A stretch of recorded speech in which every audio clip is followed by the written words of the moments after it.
This week, we're talking with the legendary Phyllis Brown of There's a Dragon in My Art Room. Even though she's retired, Phyllis is an active member of the art education community, constantly dedicating her time and energy to presenting at conferences and writing on her blog. Today, she's talking to us about teacher longevity and how to stay the course in this grueling career.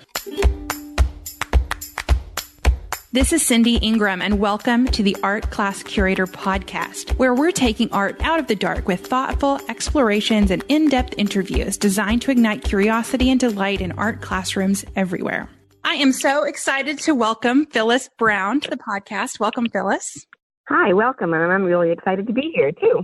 Awesome. Well, I have been following your blog for a long time. There's a dragon in my art room, and I know that a lot of art teachers know who you are and your work that you do because you're such an active member of our community. So first of all, thank you for that. You're very welcome. Yes. And can you tell us a little bit, for those people who are not familiar with you, can you tell us a little bit more about you and your background and experiences?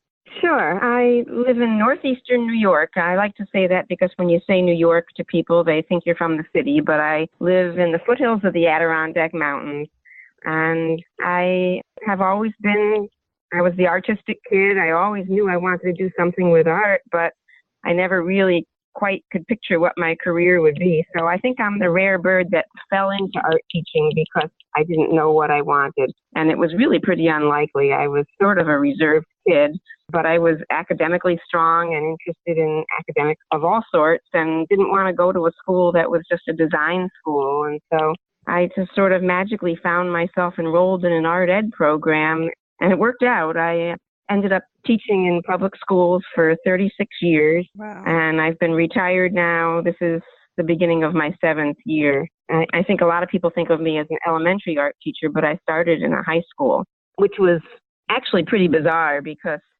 I hadn't student taught in a high school, and they chose me for the job because I had some significant darkroom photography experience in that class as part of the job. But I walked into that high school not having set foot in one since I was a high school student, and I was 22 and I looked like I was about 16, and I had, high school seniors in my class, and it was a little scary at first, but I shared the classroom with another teacher, and she became a wonderful, wonderful mentor to me. And I think that is such a key all the way through, a teaching career, is to have somebody that you can go to.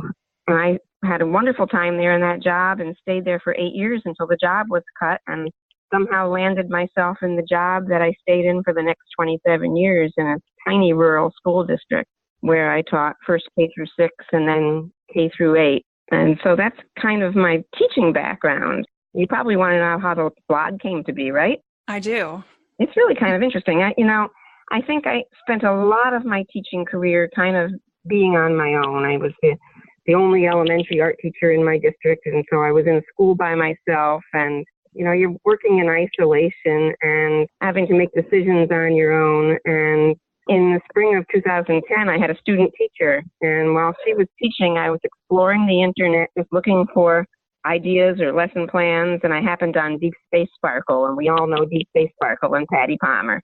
Yes. And I didn't know what a blog was or that I was reading a blog. I just knew she was an art teacher and she was sharing great ideas, and I tried to give her input on something, but I didn't even know how to do that. So I ended up sending her an email, and when she answered me and quoted me on her blog, I was very excited and decided that, wow, I started finding ones that other art teachers had. I, encountered Mr. E and a few others and said, these are just people just like me. They have stuff to share, and why can't I? And so I took advantage of the time that I had because of the student teacher in my classroom, got the district tech person to come up to my classroom and help me set up the blog because I am not very tech savvy, as you probably know. And lo and behold, I suddenly had this blog, and I've been working on it ever since 2010. So, and by the way, there really was a dragon in my art room. I'm so excited about all that you had to say. I really have a lot of follow-up questions for you, but why don't you tell us about the dragon first? Well, the dragon is made out of paper mache and cloth mache, and she's about 5 foot long, and she has about a 5-foot wingspan, or at least she did when her wings were still attached. She's now retired in the Adirondacks, but I took several years to build her in my backyard in the summer. It was just a labor of love. And in the school year, when the snow started to fall, she came to my classroom and the kids knew her. Her name was Lucy in the sky. And the kids knew she was there and they were towed around her because they knew she looked kind of, ferocious. And so there she was. It was a very big part of my art room.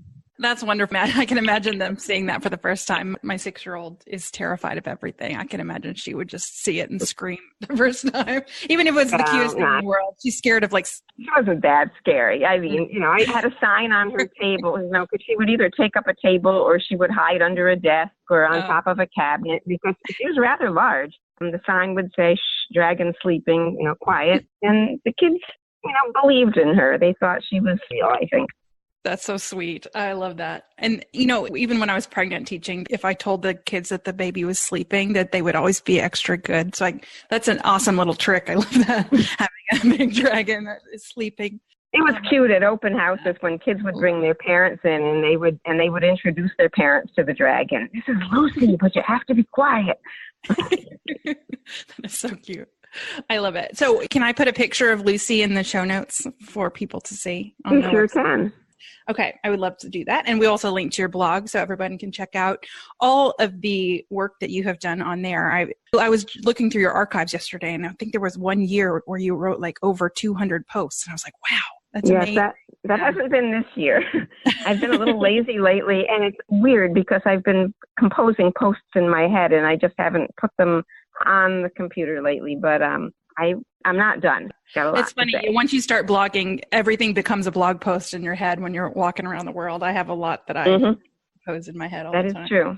And as my readers probably know, I tend to be a little opinionated at times. So when there's something that really annoys me or bothers me, it's a good way to express it because my opinions are not always the same as everyone else's. Yeah. Well, I love that because, if you're feeling that way about something, then someone else is, and someone else is then feeling a little bit less alone in their opinion. And like you said, when you were talking about your intro, is art teachers are so alone in their jobs. We're surrounded by kids and other teachers all day, but there's no one who's going through exactly what we're going through. That's true. And I think that's why I found it so important to attend to my state conventions every year, because I was on my own for the rest of the time. It was the one time every year that I got to see other art teachers and go to workshops that were actually related to me. And I did that most every year throughout my teaching career, and it made a huge difference.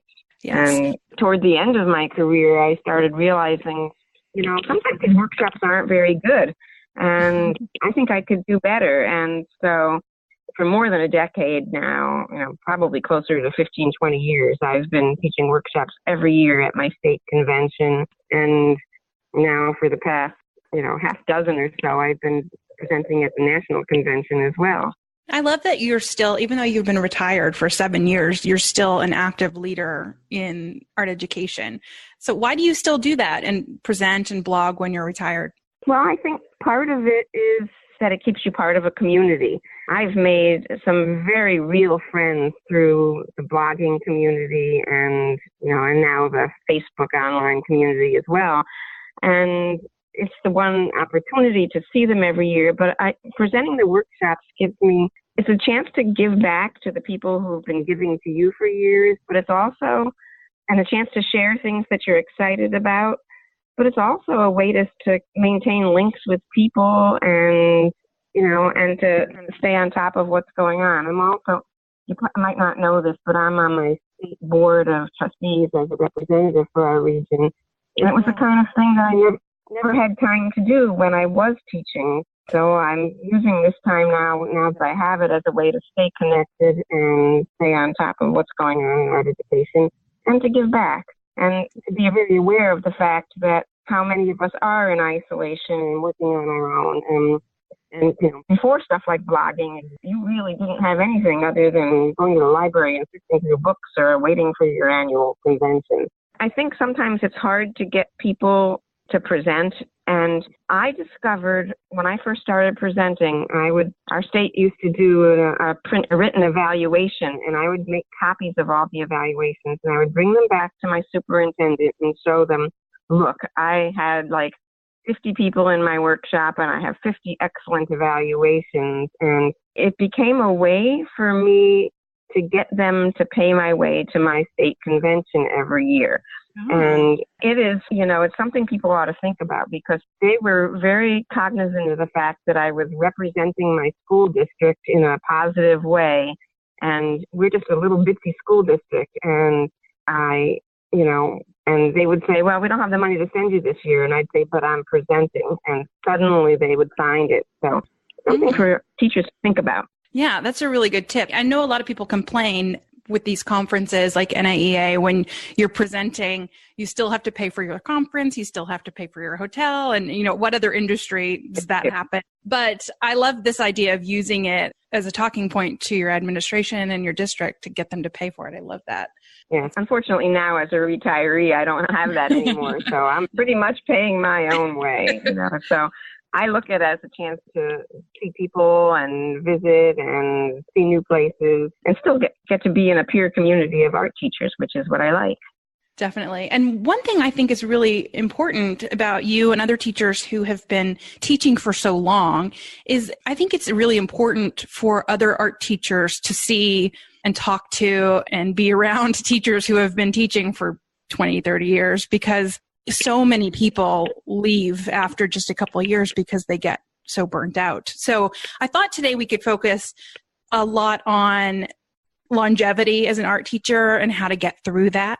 I know one of the tips you've given is to find yourself a community, but I thought we could really dive deep into that idea.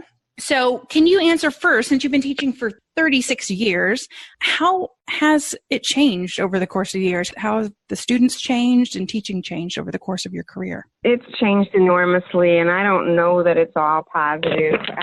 Some of it is, but I think that a lot of barriers between kids and teachers have come down, and sometimes that's good and sometimes it's not. It can make for meaningful relationships, but it definitely makes discipline more challenging. When I first started teaching in 1976, probably before a lot of your listeners were born, kids pretty much did what you told them to, and there was much more of a separation between teacher and student.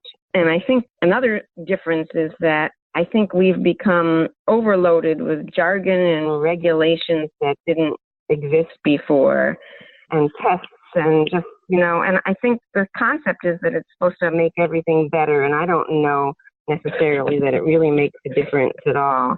I don't see over-testing and over-regulating as having a real positive impact. But I do, because of all that, I think teaching is harder now than it was. And I think kids are battling a lot more now in terms of social problems and families, and it was just easier when I started. Yeah, that really is something to think about. I hadn't thought about the relationship between the student and the teacher. I mean, I think about the influence of technology and the family things you were talking about and the regulations, but yeah, that relationship between student and teacher. You mentioned the technology thing, and honestly, I think that was really only taking off when I retired. When I retired, there still weren't people dealing with cell phones in the classrooms, and I had just gotten I hadn't even gotten yet not a smart board, what do you call it, a projector, those kinds of things, and so when I would go in and sub after I retired, I would kind of push all that stuff aside because I was much more comfortable with the gather round concept. Technology hadn't really happened so much, and I'm not sure it's necessarily all a good thing.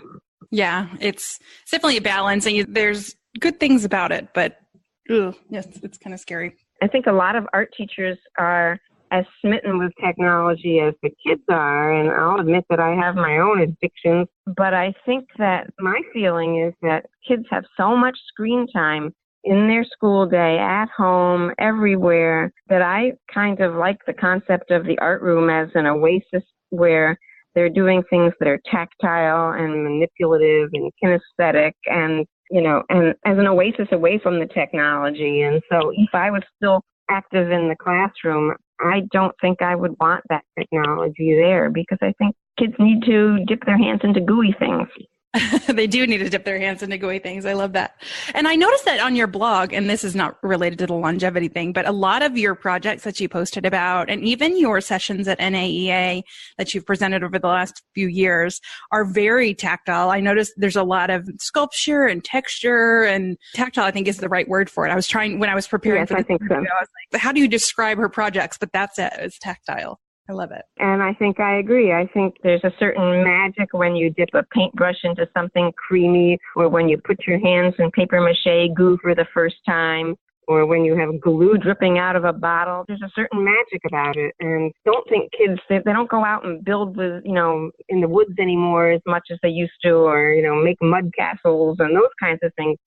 So I think it gets very exciting to do those. And so, yes, I would say the primary focus of my classroom was always very hands-on and tactile. And, and I say was, and I should kind of mention that I'm not completely retired. I have a private business where I have a weekly class of students that's grades 3 to 5, basically, and a very small class. And we do just super hands-on stuff all the time. And that really began because they were doing so much less of it in their elementary art rooms because of so many testing regulations and writing regulations. And it's not that I'm opposed to people writing, but I just want their time in the art room to be hands-on. Right. And I even noticed too, as an art teacher, I did expose my kids to painting and a lot of art growing, as they were being raised. But even now, like, we were carving pumpkins the other day, and like, my kids just did not want to even like scoop the guts out of the pumpkin. I was like, come on, you guys. No. When I was your age, we were just rolling around in the mud, and we were, and you just don't touch a pumpkin seed. What's wrong with you people? Oh, that's kind of sad, yes. I mean, one of them has more sensory issues or whatever, but still, I was like, this is fun. This isn't gross. This is fun. I think sometimes, I've seen art teachers, post things or say things at workshops. Well, that just seems so messy. And I've actually taught a workshop at the national convention and at my state convention called Say Yes to the Mess. I think the messy is important, and I think we have a responsibility as art teachers to give the kids those tactile opportunities, and that if we aren't, we're letting somebody down. We're not doing what we're supposed to be doing. And maybe you shouldn't be an art teacher if you're not willing to let kids touch things and feel things.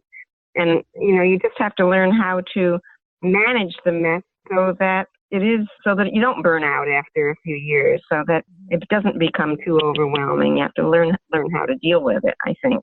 I think it's teaching kids responsibility for the mess too. So if you can teach the kids how to clean up effectively, then the mess really isn't that big of a deal, because you've trained the kids to know what to do in those. Oh my goodness. Yes. That's so important. I've subbed for other art teachers who hand everything out and collect everything and clean everything up. And I'm kind of appalled, because I know that it means there's a lot more movement in your classroom, but I am a big, fan of having kids allowed to get up and get what they need and, go to the sink or dump their water or whatever, and not having to run around and do it all for them all myself all the time, because those things will really tire you out. Yeah. I mean, we already are so exhausted at the end of the day. If you're doing all of the things that the kids should be doing at the same time as your job, I think there's an element of, and I don't mean to put down the Facebook art educator community, but, everyone posts these fabulous pictures of their fancy classrooms, their color coordinated everything, and the bulletin boards they spend hours and hours and hours making. And, I don't mean to pick on any one person, but, there's a lot of people who do these things. And I think it could be very overwhelming for some young art teachers to look at that and say, oh my God, how am I supposed to do all that? And I think the fact is, you don't need to. If you are giving your kids, your students, exciting things to do and making them think and giving them the opportunity to make creative decisions and creating art that will look fabulous, hung on the walls, then why are you spending all this time decorating the bulletin boards? It's just not that important. I don't think that I would rather spend the time creating a good lesson and helping kids walk through a project that's going to be very exciting and spend a lot of time cutting out color coordinated, name tags for all the tables. I just, and I know that's a little different than a lot of other people think, but I think that expectation that people see on Facebook can be a little intimidating. And I think that art teachers need to remember that you don't have to do that to be a good art teacher. Yeah. Oh, that is such a really important point, that if I, like, every first year, second year, third year art teacher out there, if I could just tell you one thing, that I think you need to listen to what Phyllis just said, because you're already in a position where it's so hard. It's this hard job. You're being bombarded by kids all day. You're trying to do something new for the first time.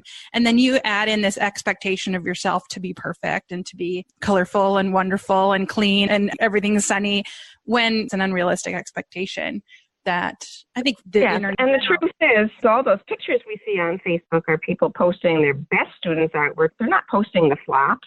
They're posting their art room when they've just hung up the gorgeous bulletin board. They're not posting it typical day of the week, so it is a very unrealistic expectation. And I think it's more important to engage kids in the making than it is to make your environment look perfect, because in the end, the kids, when I see former students, they'll say to me, as they're somebody I had 20 years ago, bump into them in the grocery store with their own children, and they'll say, do you know I still have my paper mache pig that I made in the 4th grade? They don't say, I haven't forgotten the bulletin board you hung up. They don't say that. They talk about the projects that they made. Yes. Oh, and it really makes me think, in your teaching life, as you're going about it, that for every task you're doing, stop and ask yourself a couple questions. Like, is this task going to further the education of my students? Is this task are they going to remember this 20 years down the road? Is this something going to be meaningful to them? Exactly. Those are the questions you should ask. And then if the answer is no, then why are you doing it? You're doing it just to make yourself feel better, or Does anyone really care that the scissors match the color of the table? And I just think, in the grand scheme of things, it's just non-critical. And it's not. And I don't mean to put down people who do that. If it's something that you enjoy doing and it feels good for you, fine. But I think the expectation is a bit much on a teacher who has to grade and has to deal with, standards and regulations and SLOs or any of the other things that have come along, and administrations and meetings and extra duties and so on and so forth. I love that. Don't put any undue pressure on yourself when you're already got all the other things to do. So I think we're giving some good tips to art teachers who are just starting out. Find yourself a mentor like you did when you first started your high school career. Find yourself a community through state conferences and online and in your district. And then, don't compare yourself with all the shiny things on the internet. Can you think of some other advice that you would give to someone just starting out as an art teacher?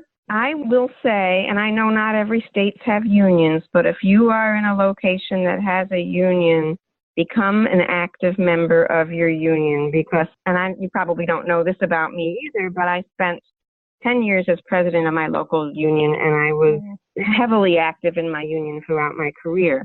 And, when you have job conditions that are not what you expect, when you have schedules that are unreasonable, all those things are things that can be protected in a contract or via the processes, that a union has to work with. And so for a young teacher, I know in their first few years, they like to lay low, but still become involved in your union. And don't complain that my union isn't doing something for me, because remember, you are the union. And, we saved a lot of people's careers, and we got a lot of, benefits negotiated through contract negotiations and so on and so forth. And I think if you are in a location that has a union, it's very, very important it's really advocating for yourself and participating in your union and advocating for education. That's a great point. I live in a state that doesn't have the union. So every time I see that on Facebook, someone says, go to your union. I'm like, what? You can do that about that? I'm like, it's always amazing to me. Well, we do. Technically, we have something called a union, but it's not a union. It's not what y'all are talking about when you talk about unions. Yeah. So I'm lucky to be in New York State, where we've had a very strong union forever, for a very long time. That's wonderful. And I love that when you were an active member. That's wonderful. Are there any good resources I can point teachers too for their unions, or is it really just look up to different by state? Yeah, I really can't speak to other states. I don't know. I just know that, people always say, the union isn't doing such and such for me. And I have to remind them that, no, you are the union. It's only what you put into it. So, and I know from school district to school district, how it's managed is very different. But the best advice is to become a part of it and be active, if that makes sense. Especially when you're starting out too, and you see like the dues and it seems really expensive, and you're just at a college and you have all your student loan debt. It seems like something you could let slide, but I think doesn't sound like you should. Yeah, I mean, if you get caught in some kind of a mess where a parent accuses you of something and your job is at risk, having paid those union dues is worth every dime. And I can say, I sat behind closed doors with superintendents many times and saved many careers. Wow. And I'm very proud of that. And sometimes I saved careers of people who were doing some pretty stupid things too, but they had the union to protect them, which, good to remind people. Don't do the stupid things. Don't call in sick and decide to teach skiing the same day. Those kinds. Well, that's a real one. Yeah. Oh, that's every week. Yeah. Like go get your nails done and then you run into the principal or something.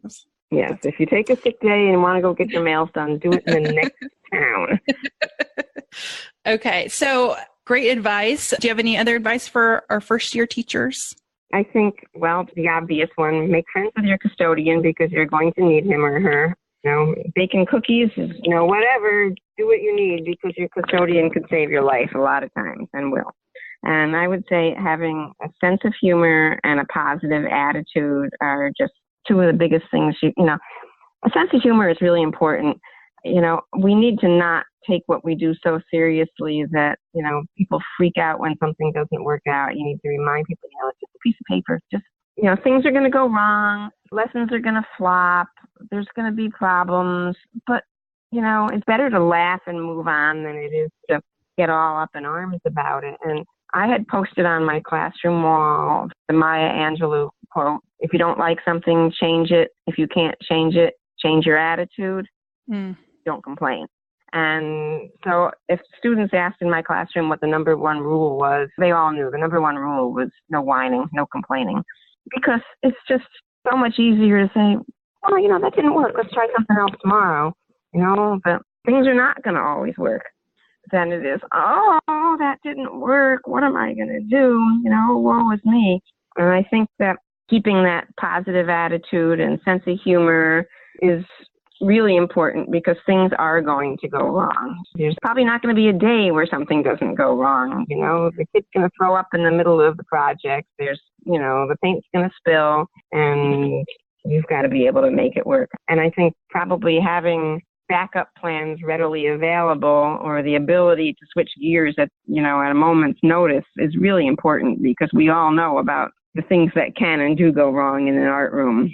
Yes. Yeah, I think that's so important. I've been taking this class online. It's sort of it's a class or it's coaching. It's something. But anyway, one of the guys that runs it, he says all the time, everything is fine. Everything has always been fine and everything will always be fine. And I'm like, that is such a great thing to think about. And it was reminded me when you were talking that, it's going to be fine.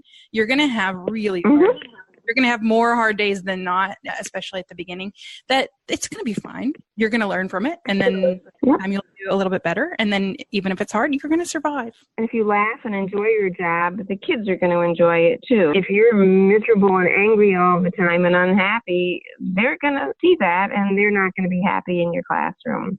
Oh, so good. Yes. And it's hard at the beginning, especially, but find your people, find your tribe that you can have fun with, I think, at school, and then enjoy the kids too.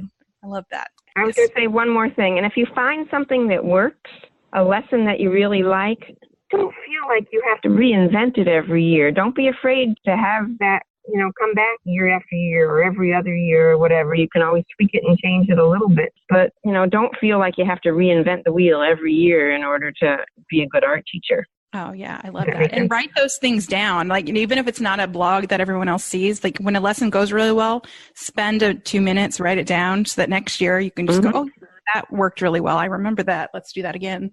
Love that. Absolutely. Perfect. Okay. So That's our first year teachers. So I get a lot of first year teachers asking these sorts of questions, but a lot of times I see on Facebook and even friends that at about 3 or 5 years into teaching, they look into the future and they see, oh my gosh, I've got 25 more years of this. How in the world am I going to manage to make it through another 25 years when the last 3 were so exhausting? What advice would you give to that teacher who's starting to feel burnt out? I think the first is the obvious, to take care of yourself. Don't forget to give yourself time to make your own art or sew a quilt or go to the gym or, whatever it is that you like to do to stay mentally healthy, and to remember that your family should always be your first priority. Don't let the job so engulf you that you forget about the things that are the most important in your life. And I think that should always be your family. And, keeping yourself healthy is important. And, I'd love to tell people to get enough sleep, but I never do. So I'm a bad role model as far as that goes. But, a lot of the things, I said about to the new teacher, I think are the same kinds of things. Remember to not try to reinvent the wheel every year, that if you keep a running, log of, I used to just keep a month by month log of just things that I did in every classroom. So in every grade level, so that the next year I could go back and say, oh yeah, I did that weaving thing in the fall with these guys and it really worked, but let's do it again this year, so that each year it gets easier because you know exactly what you need and what you need to get things done. Save a copy of the requisitions if you do requisitions to order materials. Save a copy so that the next year you can assess like how much of that paint did I use up and how much of that paper and did I like that brand, to make it easier from year to year. Yeah, I think it's what you're saying is get some systems in place that you're organized so that you don't have to do the same thing. If you have a field trip every year, don't make the parent letter that you write about the field trip. Don't rewrite it every year. Just use the same one. The little things like that can make a huge difference on our workload. And also, I was a big fan of hanging up lots and lots of artwork. Every time a bulletin board emptied in my school, I adopted it to the point where I probably had 10 bulletin boards throughout my school that were mine by the time I left. And, I think what I had to learn to do, because I could have spent hours after school hanging up artwork, I liked to change those boards very frequently. And what I learned to do was find those kids who don't like sitting in the cafeteria at lunchtime, have them come up and lunch quickly in your room and then hand them a staple puller or whatever. They would take down artwork. They would sort it into terms of class. They would stack it and they would deliver it if you wanted them to, and then let them hang up the next bulletin board and just kind of grit your teeth if it's not quite straight and say, does that really matter? Kids love doing that work and they love taking ownership of it. And I think instead of spending all that time doing it yourself, people would marvel over how often I changed my bulletin boards. Yeah, I had students doing it for me most of the time. I didn't do it. Oh, student I just gave them the work. Especially in elementary school when they just want to help. Well, even in middle school, they wanted to help just as much. They love to be helpful and use that. The person who replaced me when I retired, I did something that I don't know why I never thought of. She printed up stickers of all the kids' names, multiple sheets of them, and would have them just on a counter in the classroom. And whenever finished a project, they knew to go find their name sticker and put it on their work. And so even if they may have written their name on the back or whatever, their name was always on the front on a nice little name label. And it took no work. All she had to do was print them once, and the kids knew it was their responsibility to put that sticker on their work, which meant that every piece of work that was displayed always had names on it. That is such a good tip. And it looks so I wish I'd thought of it. Yeah. Oh, I love that. I bet the admins are like, oh, that's sharp. That looks nice. Mm-hmm. I love that. Even if just printing the standards and sticking them next to the lesson plans, it just always makes you look just a little bit better, having the names printed on stickers. I love that. Absolutely. That's really smart. Okay, excellent tips here. Okay, so we have a lot of good tips for our art teachers to stick through. Can you think of anything that we did not cover? Any more keys to longevity as an art teacher? No, I can't think of anything else at the moment. I'm sure there's something, but this is good. Shoot. Oh, yes. That's one of the questions I see on Facebook all the time. If you go into the art teachers group and you just search shoes in the search bar, you'll come up with thousands. Comfortable shoes. Yes, very important. And wear an apron, yeah. I never did, and I don't know why. I should have. Stains on everything. Okay, excellent tips. We will summarize these and put these in the show notes for our listeners. So if you forget any of these, you can visit the show notes.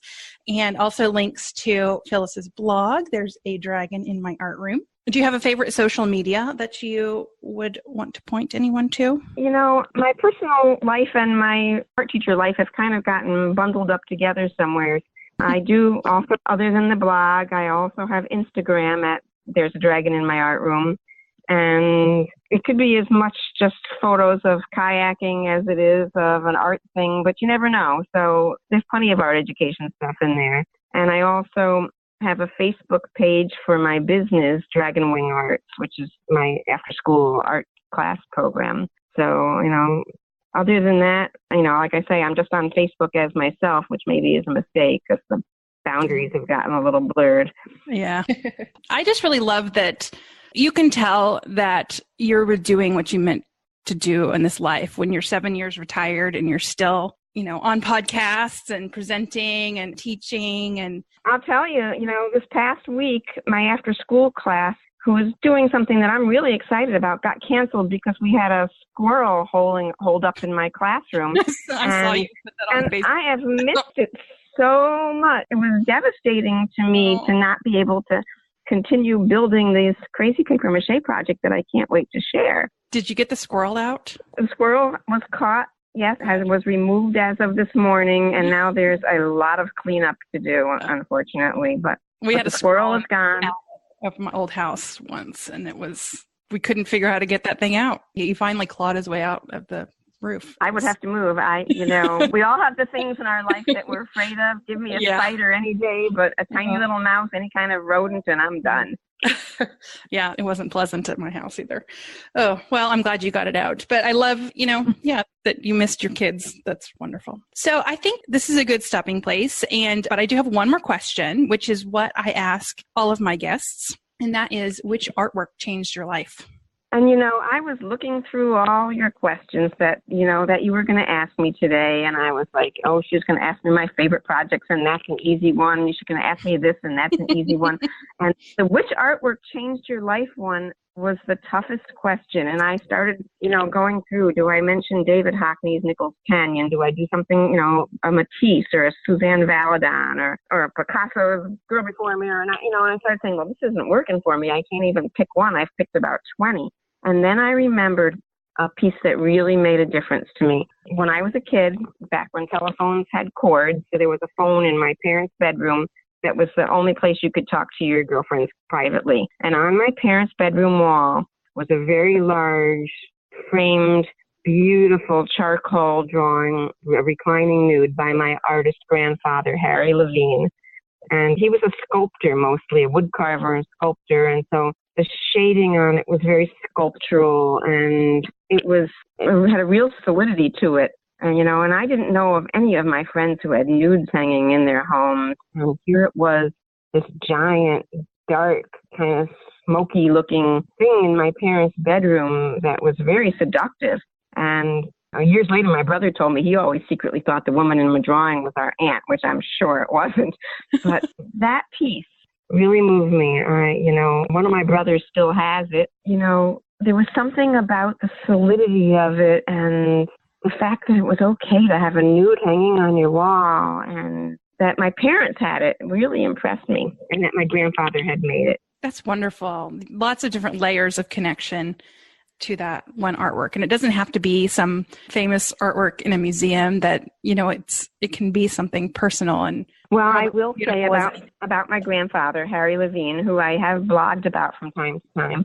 I never met him. He died before I was born. He was Russian Jewish immigrant and struggled his way, in New York City, and was a wood carver, furniture maker, and a sculptor. But the Brooklyn Museum owns a couple of his pieces, and I can go. They have what's called visible storage section in the museum, and I can go and see pieces carved by my grandfather at the Brooklyn Museum, which to me just, makes me well with pride, family pride. Yes, that's amazing. I love that. Excellent story. Thank you for sharing that. I love it. It's all about those connections. Well, thank you so very much again. And thank you for all of your leadership that you give our community. And I look forward to seeing you again in Boston at NAEA. Absolutely. I'm looking forward to it. And all right. It should be another great time. Indeed. Thank you very much. Thank you so much for listening. If you like what you hear, please subscribe and give us an honest rating on iTunes. This will help other teachers find us and hear these amazing stories. Do you want even more art inspiration? Sign up for Art Class Curator's once a week email newsletter, Your Weekly Art Break. Teacher Sarah Warnock says, I truly do take a break from my busy week to check all your links and feel inspired. Everything you share is relevant, meaningful, and also super helpful. You definitely help me become a better art teacher, and I look forward to your emails each week. You can sign up at artclasscurator.com/artbreak. And as a free gift for subscribing, you'll get 6 free art interpretation worksheets to use in your classroom. Be sure to tune in next week for more inspiring art interviews.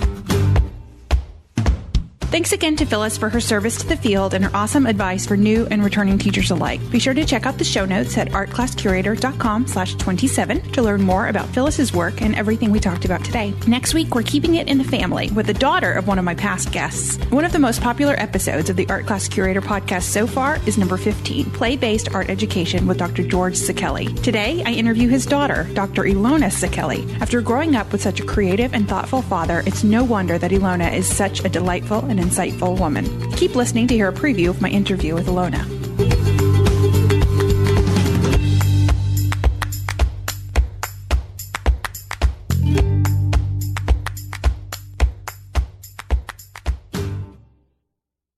Well, we do a lot of 3D things and then kind of translate it to 2D. And I find that often when I talk to students about their own art experience, they didn't get a lot of 3D. So I think it's important to do the 3D also because the kids are at home doing a lot of 3D, right? Whether playing with blocks or playing with different toys.